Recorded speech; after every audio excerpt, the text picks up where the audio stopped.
అందరి గురించి నాకైతే తెలియదు కానండి, నాకైతే ఎంతో మనశ్శాంతిగా ఉంటుంది దేవుని మందిరంలోకి వచ్చి ఒక గంట అలా మొరపెట్టుకొని, మన కోసమే కదా ప్రేయర్ చేసుకుంటాం, మన కోసం, ఫ్యామిలీ కోసం, మన లైఫ్ బాగుండాలనేసి, మనకి ఎదురయ్యే ప్రతి విధమైన సైతాను శోధన నుంచి విడిపించాలని, శత్రువుల నుంచి విడిపించాలని, మన లైఫ్లో సక్సెస్ అనేది ఒకటి ఉండాలని ఆయనకి ప్రతిరోజు మొరపెట్టుకుంటూనే ఉంటాం కదా.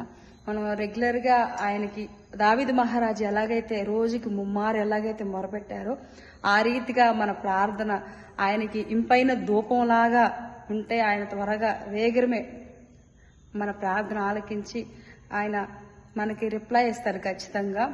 ఆయన చెవు ఒగ్గి ఆలకించేలాగా మనం దుఃఖాక్రాంతులై మొరపెట్టినప్పుడు విరిగి నలిగిన ప్రార్థన ఆయన అలక్ష్యపెట్టాడు. త్వరగా ఆలకించే ప్రార్థన విరిగి నలిగిన ప్రార్థన.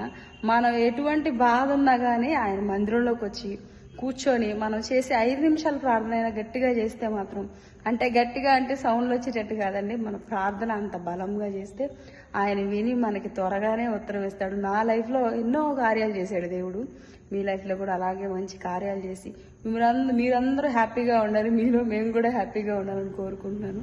దేవునికే సమస్త మహిమ ఘనత చెల్లును గాక. ఆమేన్.